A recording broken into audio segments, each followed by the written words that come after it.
come on in. Welcome to our lovely IKEA set here. Thank you. Hi, everybody. Welcome to New Hello. Orleans. Thank you. Is it y'all's first time here? No. A lot of people are like, absolutely, I have been here many times. Yeah.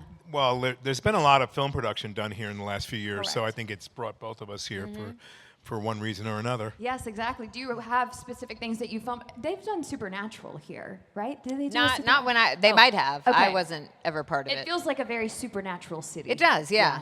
Yeah. Very appropriate. Yeah. Do you remember anything that you filmed here specifically? I filmed a show here about a year and a half ago called Parish, Okay. which is on AMC. We did 8 episodes here in New Orleans. Cool. Yeah, it's just like I feel Yeah, like baby. It's like working here seems more fun than most cities. There's so many cool things. They have a real vampire here apparently that they have locked Only up one? behind stakes. Well, there's feel like more there would be roaming, more. I think. There's a lot of them are roaming around, but apparently One they have who's one admitted to it. in a coffin.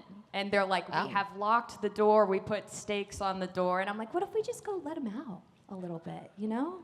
Yeah, we could. You have we fun could free doing him. that. Yeah, and then I leave New Orleans, and the people of New Orleans are like, thanks, you've let him free. Well, I know that y'all are both a part of multiple franchises that I personally love, but today we are here to talk about Star Wars. So I want to know, Disney is very secretive about any of their auditions that they have. Were you aware of what you were auditioning for when you auditioned for the show? Did you audition, etc.? He didn't audition. Oh, asked. Oh, thank was you so much, requested. Emily. I was going to say something, but I didn't want to be that way. I didn't audition. I got a phone call from Jon Favreau, who... Just a casual phone call. Just a casual phone call. I had worked with John before, and he said he wrote a role for me in this, and he said, it's Moff Gideon. I said, so I'm going to play a Moth? And he said, no, Moff. I said, Husband Moth. to Mothra. Moff. We went back and forth on that for a while. I had a good laugh. And he basically said, we don't have any money. And I said, John, it's Disney. What are you talking about? He said, it's all going into the volume. And do you have any special requests? And I said, well, John, first of all, I want to work with you. I like working with you. So we'll figure it out. And I want to have a cape. He said, that's done. And that was a done deal. It's a very nice cape, too, I would Well, say. thank you. Very fashionable, your character. And he knows how to work it. I agree. The capeography is always I on stood point. in the mirror, when I got that cape. I Did was in you the dressing practice? room, swinging it around. Oh, how Said, could you everybody not? leave. And I was like, whoop, whoop, whoop. Yeah, it's fun stuff. I'm picturing Moff Gideon, at a store being like, this one doesn't swish right. We need to Probably. get a He's very swishier one. particular. Well, it was particular because the way it drapes over the shoulders, it had to be fitted a certain way. And it has to be, in a way, behind you. So when it's too far forward, you can't quite get the same, movement on it. So we got it in the right place, and it was perfect. Because I didn't want to move, but I wanted it to move when I walked faster, to have it just naturally go behind me. And we got it right, thank goodness. Process. Yes, mine was very different because I got one of many auditions that I do in a year, and I knew that it might be something having to do with Star Wars. I knew that it was a character that did not show her face, but I didn't know why. And I do remember, there was something very powerful about the audition scenes, even though when you audition for something like this, they don't give you actual material from the script. But I did say, this is the way. And I was like, oh, I like that. That seems significant. But yes, it was just me in a room with the casting assistant. And he had me do the scene a few times, and then he had me do it with a British dialect because he said they were mostly seeing British actors. British women in their 50s and 60s, if I remember correctly. So I'm not even sure how I wound up in the room, but I'm so glad I did. And yeah, they gradually revealed more details. I think they weren't quite sure how much they were going to use her at first, but I knew the people involved, and I knew that no matter what it would be something really, really enjoyable to work on and probably pretty good. And, you never know. There's so many times when you make something and you love it and you can tell that it's good, but you don't know how it's going to be received. It's all a matter of timing, what else is coming out at the same time, how it's marketed, this, that, and the other. So there's no way I had no idea that it would turn into what it has. And I'm kind of glad. I'm glad that I went from being like, okay, I guess I'll audition for this thing, to here we are. Now I get to hang out with this guy in New Orleans. I'm glad Hey, too. there we go. Perfect. Well, in the audition, I know that some shows have like code names. Do you remember what the code name was for this one? It's one of my favorite questions to ask. It'd be like Panda or like. Well, we had They a all code meld name while we together, were I'm sure. shooting. Season 1 was Huckleberry. Oh, that is so strange. Never really related, I guess, so no one can ever guess. It's always something personal to one of the people involved, but yeah, you don't want it to be. That And makes then sense. the Book of Boba Fett was Buccaneer.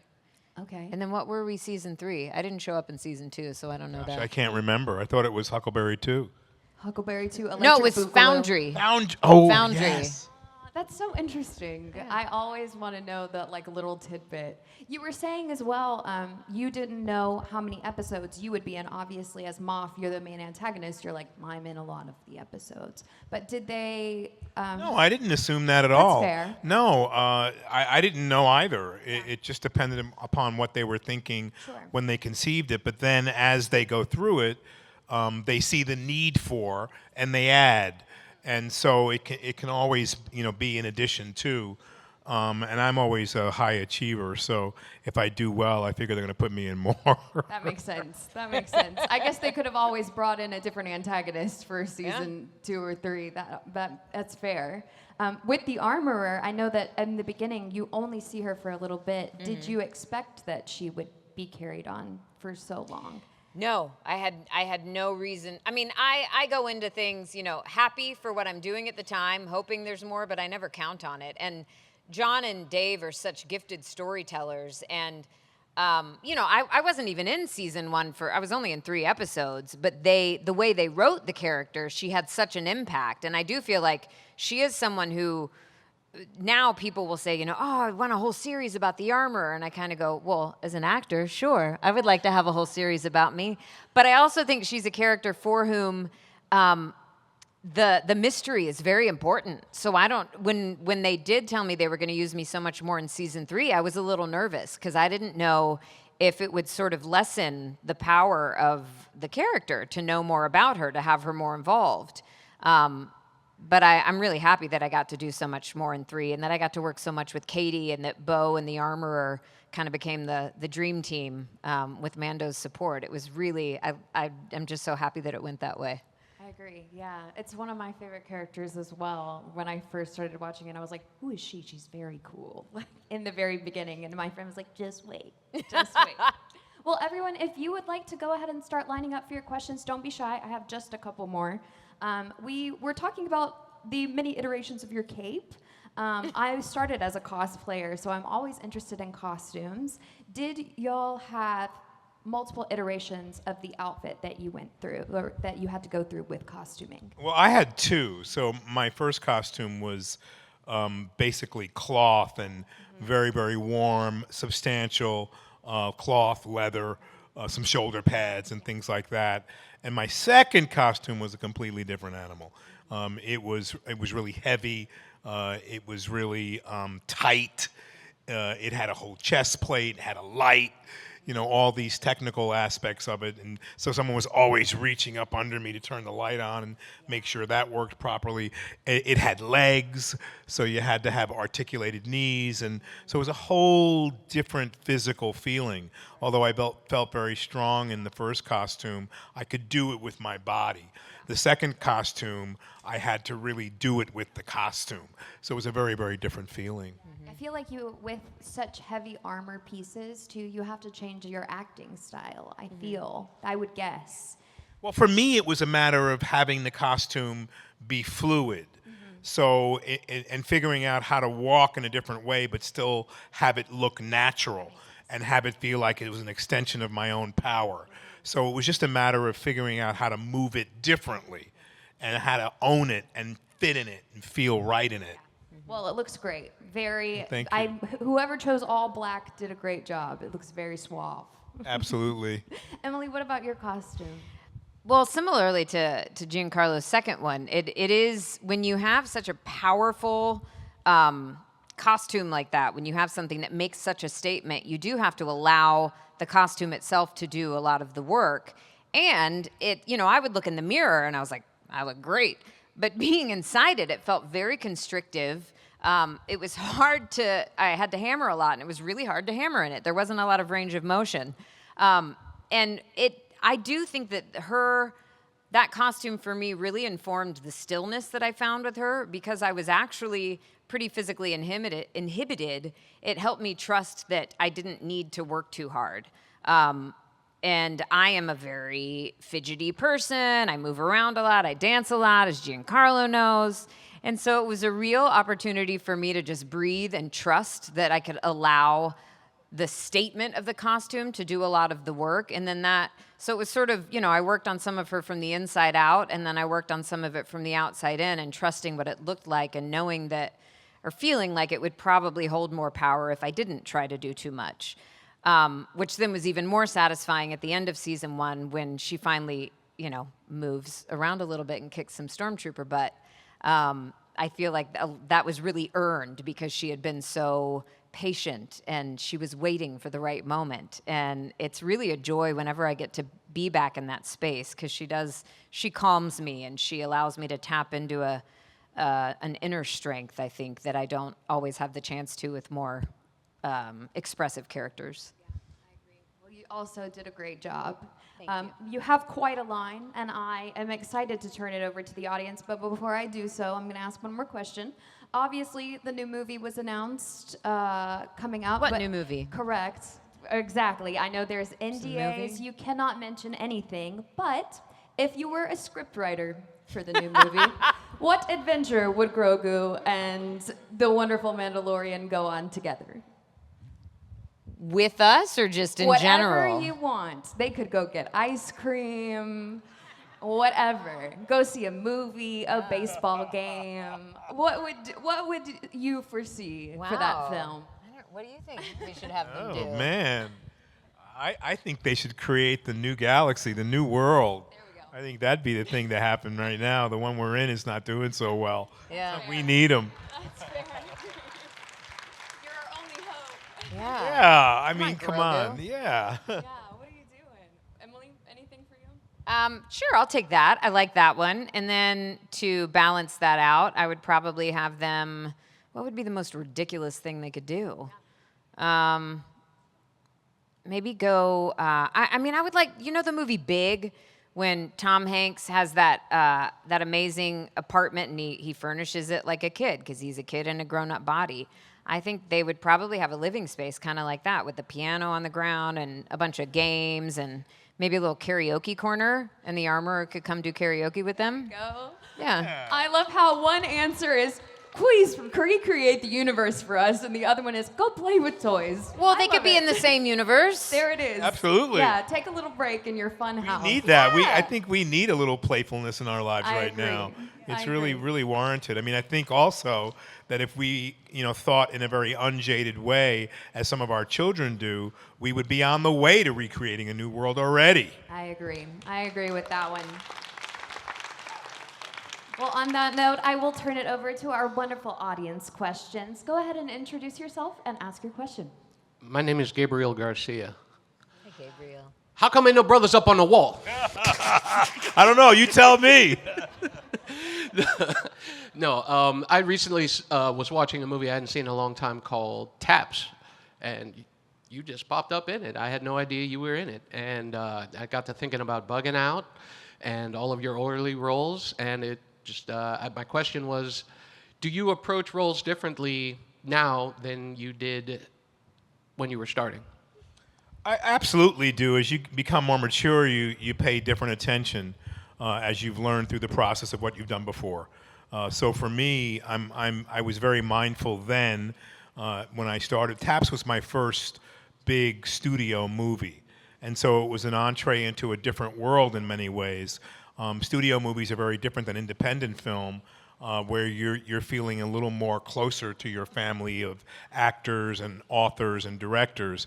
And a big studio movie is governed by many different people who, in a certain way, form a committee behind the scenes, or as it is today, right in front of you, and make joint decisions. So it's a very different animal. So you try to fit in and try to read the language of what's happening for everyone and hit the right tone if the director is not telling you exactly what the consensus is, or if the director has one consensus and everyone else has another. And so then you get into a space where you're trying to just hit the right note. But in terms of my process, I think what I do is a gift and a meditation. And so each time I try to allow it to inspire me to find its root.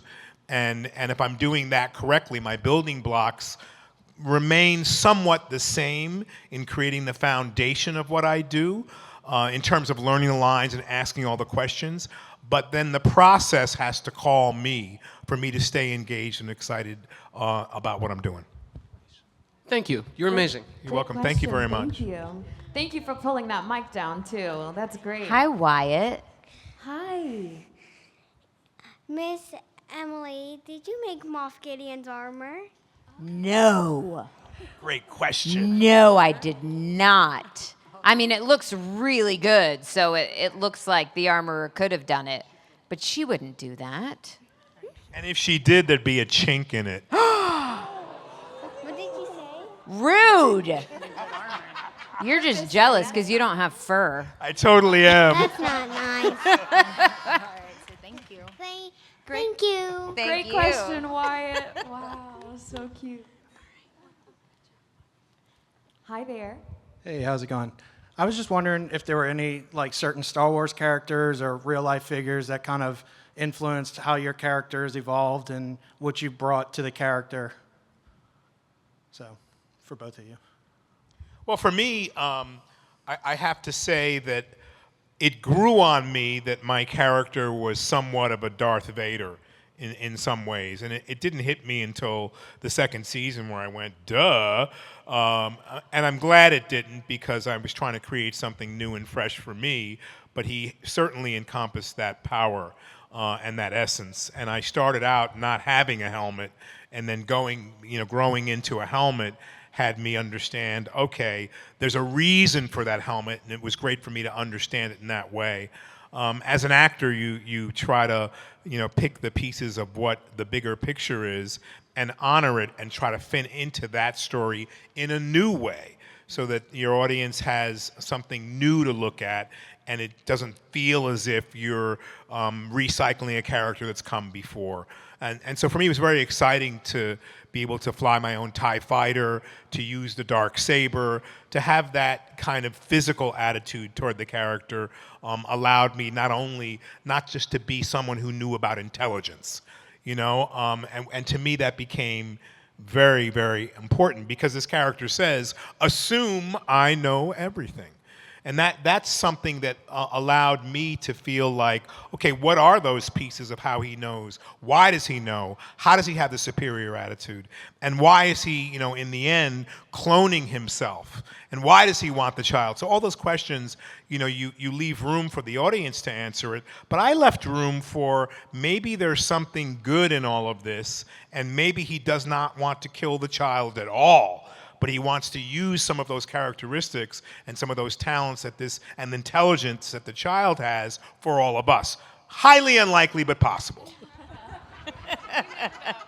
You never know. You never know. Well, and I think that's why he is such a compelling villain. I mean, all the best villains are, I think, people who you can see some spark of humanity and some, maybe the kid in them. And I feel like you brought that to him. Yeah. Thank you. Yeah.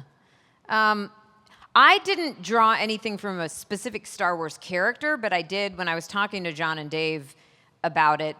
They said that they had drawn a lot from George Lucas's original inspiration of Kurosawa films and the Samurai Order. So that definitely was something that I watched a bunch of those movies again, and that informed a lot of the movement. And then I got an unexpected inspiration, and I love this about what we do. I love acting is, you come into the set or the rehearsal room or whatever with all of these ideas from your own imagination, and then my task is always to leave myself available for surprises. And one of our directors, Deborah Chow, we were shooting episodes 1 and 3 at the same time. And there were, it's a huge Disney production, so there were a lot of people involved. And she and Dave worked really well together, I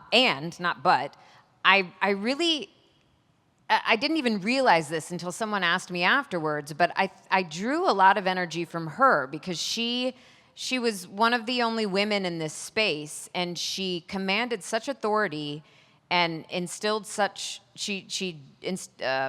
inspired such trust, but she was very watchful and very patient and, sat back for a lot of it. And what she said was very impactful. But she didn't, try to like push herself out there or anything. There was a real grace to the way that she directed.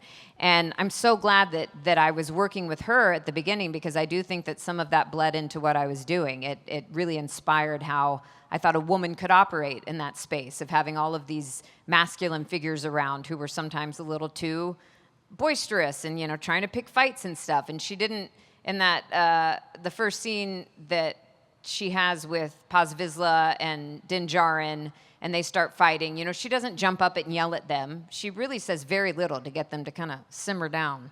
And I think that Deb really informed a lot of that, and I didn't even realize it until afterwards. So it was a gift to the character to get to be in the room with her. Thank you. Thank you for your question.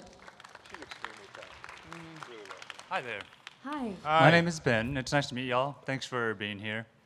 I was wondering about, you mentioned the volume. If you could talk about your experiences. I believe it was like kind of new, right? When it came out, y'all shooting on the Mandalorian, it was such a big scope of a soundscape and getting immersed into your character in that world.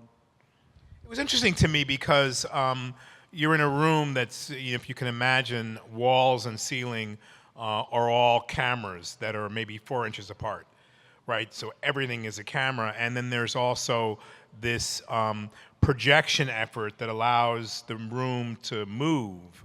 But you're in the room, in costume, on a set piece with nothing else. So I kept trying to think about how do I figure out how to mirror what I'm seeing and then try to add to it what the audience might be seeing behind me. So it's very different than doing something that's like green screened or doing a video game, which I've done in Far Cry. It's a very different thing. For me, one of the first experiences was, coming out of my TIE fighter, and then the real challenge was to be on top of my TIE fighter, which had to be 40 feet in the air. So there was a ladder to a scaffold to some more weird ladder kind of steps to the orb that is my TIE fighter, and literally, I'm hanging out up in the air, finding my balance on this round TIE fighter. And so once I did that, that was all good. But then they light it up and the whole horizon is moving. Oh, my. And I was like, okay, I've got to. So then I went back to, like ballet class when you're learning how to pirouette and you're looking at one spot, turn, one spot, one spot, one spot. So I could keep sort of my equilibrium and my balance and my power. So then Taika Waititi, who's directing that episode, comes up to me. Come down. I come all the way back down. I have, my dark saber, and he says, "Give me the saber." I give him the saber, and he's like this, and he changes his feet like this, and I'm like, "Taika, what are you doing?" "Well, I'm trying to figure out what foot should be forward." I'm like, "What does it matter? I'm trying to find my balance," right? And he's just playing with it like a little kid and going, "Yeah, I think you're right. I think it's the right foot." I say, "Okay, maybe it's the left foot because I'm right-handed." You know what I mean? So, yeah. But it's something to get used to because, and Emily, you said this because, you let that power of the height, the TIE fighter, the essence of that speak for itself. So you don't have to work as hard. It's a big, huge visual. And so I always ask the question, where's your camera? Are you here? Of course they're not here. They're way out here. So you have to get that physicality in a certain place that might feel a little bit unnatural, and it could feel a little overdone, but it's not. Because he's in this huge wide shot, and he's getting, and whatever scaffolding's being taken out, and whatever, it's a different kind of view. It's a different way of making film, and if we understand what the aim and goal is, we can serve that in a much better way.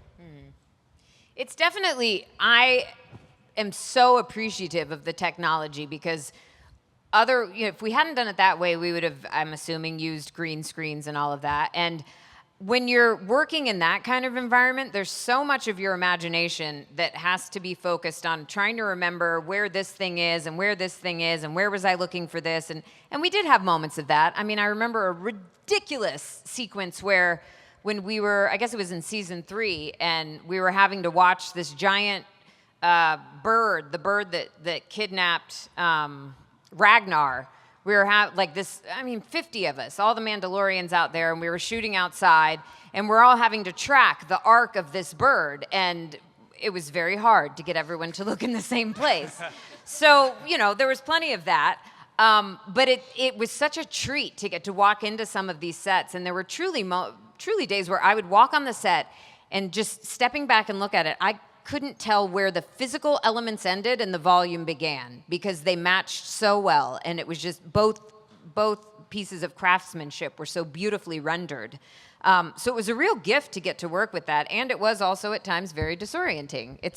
And then there's also the days where the computer system glitches and you can't do anything, so you have to just kind of stand around in all your armor and wait for them to fix it.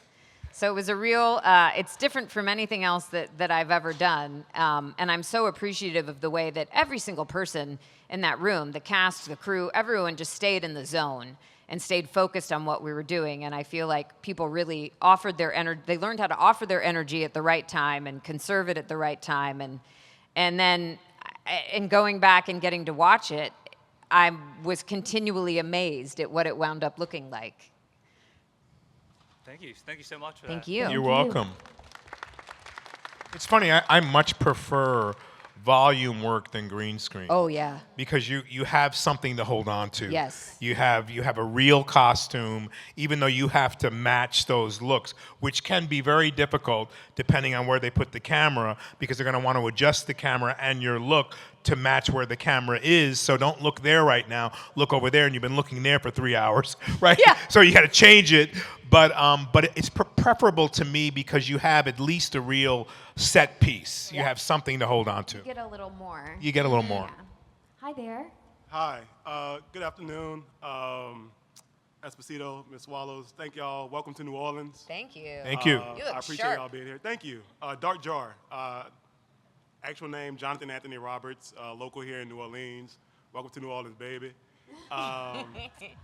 I appreciate y'all for showing up and taking up space, and being someone from a marginalized community, it's always appreciative to see characters that show up and give depth and charisma to their characters. I guess my question is, what inspiration and what kept you motivated, and what message do you have to the youth to show up and show out in a mainstream media where they always don't see themselves represented? I think the representation starts, we look for our validation outside of ourselves. And so as I tell my 4 daughters, validation has to come from inside of you. And if you need to look to anyone, look to your father, look to your mother, look to your family. And some of us don't have that advantage. So then you have to look inside. And where are you going to find it? It's in your dreams. It's in your desires.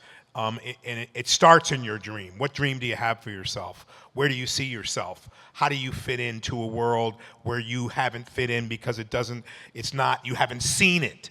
But if you can feel it, you can see it. And then it's undescribed, right? It's nothing that you use this word marginalized. And so there's another word, minority, which comes from the Greek root min, which means small. There is no min. Marginalization comes from, of course, our society and where we live, but if it's ingrained within you, then you're going to be in that headspace. All right, I'll take myself for an example. So I came up poor, always struggled, and so I have a poverty mentality, right? I've fostered that because you hold on because you don't know when the next meal's coming. You don't know when you're going to be able to supply for yourself. And so that was my life until I was able to go, okay, this exists in reality, but it's blocking the flow of having the ability to attract for me. So I've got to let that go and see nothing but abundance. So when you start that in your dream, in your head space, in your heart space, then it comes. So what do you do when you're young? You create that dream for yourself, and then you do this. You dedicate. You sacrifice, right? You live in wonder, enchantment, and joy in here, and you start to see where you want to go, and then it comes into fruition and creation, because then you do something every day. What you do today determines your tomorrow. 10 minutes a day in your thought form, in your creative form, in how you're able to allow yourself to step out of your current situation, no matter what it is. It's in your imagination. It's in all of us, and you can do it.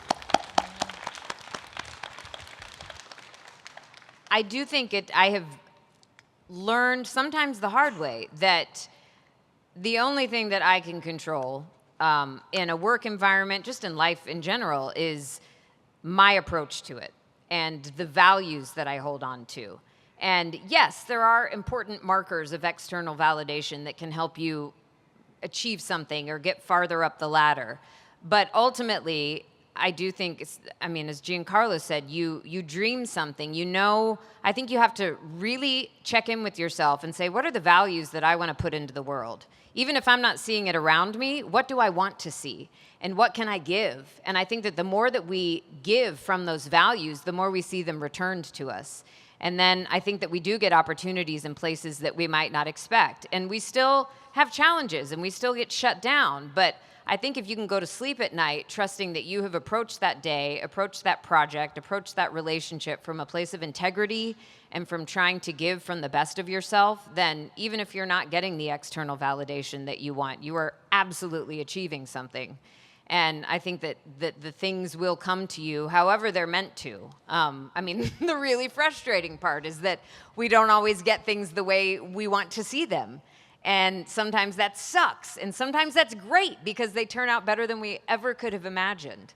But I think, you have to, I have had to keep checking in with myself to say, okay, what is it, even when I don't get, umpteen parts that I want to get, or I don't get to work with this person, how am I approaching the work? How am I living each day in a way that I can be proud of? And then that's something that means I can go to sleep and then have the dreams to go into the next day and say, all right, what do I need to do today? And it works out in ways that I couldn't have imagined. It's never ending.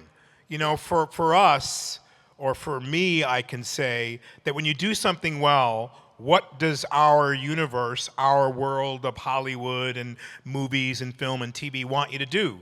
They want you to do it again and again and again, right? And so, yeah, I could do that again and again and again, but was that my dream? Is that what I want to do? And so the question for me and for all of you is, what's next? See, that's what is really happening. Like, what can I do now? I want to be able to go through my whole toolbox and do many different things. And so, but then you have to get character. You've got to say, no, but this is perfect for you. This is Gus Fring times 20. And you go, no, I've done that. I want to do something else. See, expansion comes from curiosity. It comes from wanting to be able to put all of your imagery into the world, if you're an actor, right? It comes from being the challenge of, for many of us, not for all.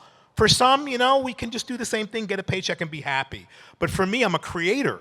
And so to create something new and different, just like in life as a human being, I want to be my best self. But I also want to have myself be compassionate and loving enough to see all of you, to really see you, and want your best self for you too. So if I share how I become my best self and the challenges of what that has taken, for me, then I'm sharing some truth about what it is. Because how do you define success? What is success? What is it? Is it a lot of money? Is it being famous? Is it being a star? Is it all these other things? It's not what you think it is, and you aren't what you think you are. So to go deeper into, who you really are, you've got to ask yourself some meaningful questions. Because when the door opens, will you be ready to walk through it? Do you have the foundation? Do you have the training? Do you have the imagination? Do you have the creativity? Do you have the talent? right? Those are all the things you have to ask yourself now. And what will you do with it, right? So, you know, we have an idea that we are not in control, and we aren't. And Emily said it, you know, I can only control what I do, but I can control my dreams. I can control what I create. I can control, and I'm so blessed because I have 4 projects ready to go. 3 of them have producers, right? That's all out of something I said, oh, I would like to do this now. I'd like to do this now. So you do have a choice. Your job is to get Emily involved in your choice. Your job is to cultivate, right? To water the plant, to talk about it, to get investment, to become what you always dreamed of becoming. Thank you.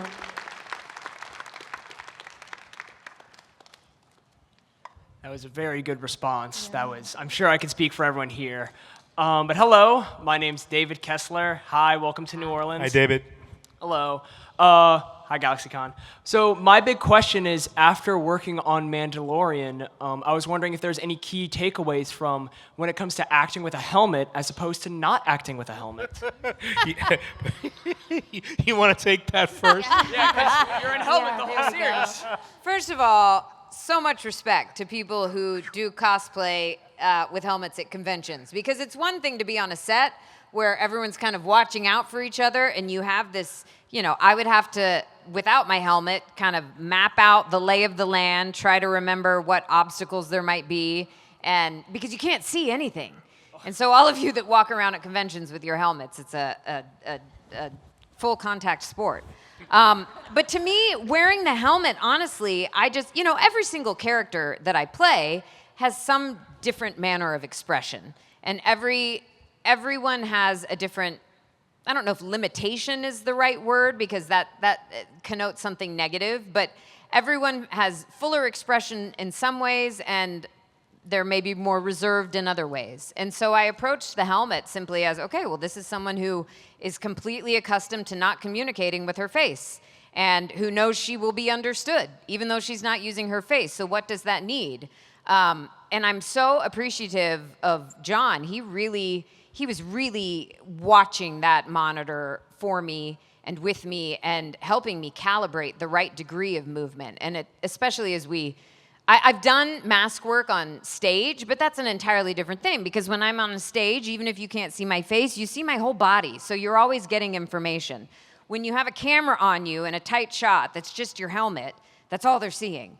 And so it was very important to know how much of me they were seeing, and to know and to kind of play with those boundaries of expression. But I stopped thinking about it as simply like, oh, I'm wearing a helmet, but just, okay, how does this physicality play out if I don't have my face, if I don't have that? And if she is someone who, you know, because she communicates differently than the other Mandalorian. She's not as robust as Paz Vizsla. She doesn't move around in quite such a forceful way. So there's always it's important to me to get really specific with the physicality of a character, and I think about different animals and try that to the fullest degree. You know, I try lots of things that don't work, but I have to experience them to the fullest degree of expression, and then kind of narrow that down on what feels right for that character. And that's what it started to feel like with the helmet. For me, it was a great challenge to go from not having a helmet to having a helmet. So I had a little bit of both of those worlds. In the first incarnation, I was blessed to be able to take advantage of Lateef Crowder in our first fight scene, because he had the helmet. And when I went around the side, he couldn't see me, and I hit him with that dark saber. It was a nice little touch until he put me on the floor.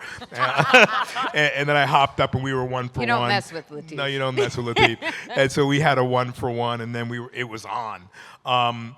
But then having the helmet was a completely different animal, but I was informed by not having had it.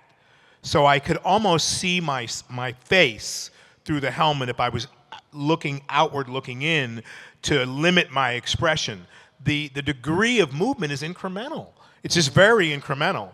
It's like, what would you do? You don't do any more than you would do. The one thing you have to do is to modulate your voice. Unlike many helmeted Mandalorians who come up to me in Comic-Cons, they're amplified, and we are not. So to communicate with the other actor, you have to modulate your voice through the helmet so that they can hear you and you can hear them, their cues appropriately. So there are challenges behind it, without a doubt. And it also, it's got to fit right because it can't be floppy, and it also has a weight to it. So you have to hold your head in a certain place. So there's a lot of different, I think it's great. It was great training for me to figure it out. Great question. Thank you. Unfortunately, that is all the time we have today for questions. I'm so sorry if we didn't get to your question, but y'all will be at your booth for today and tomorrow. Yes. Yes, indeed. So please come visit them at their booth. Ask as many questions as you will allow, and then you can have your answers there. But thank you both so much for joining. Thank you. It was such a pleasure. Thank Yes, you. Please Thank make you, some Nola. noise. Make some noise. We're Thank going to do a you. quick stage selfie if that's okay. Yeah, so I invite you all to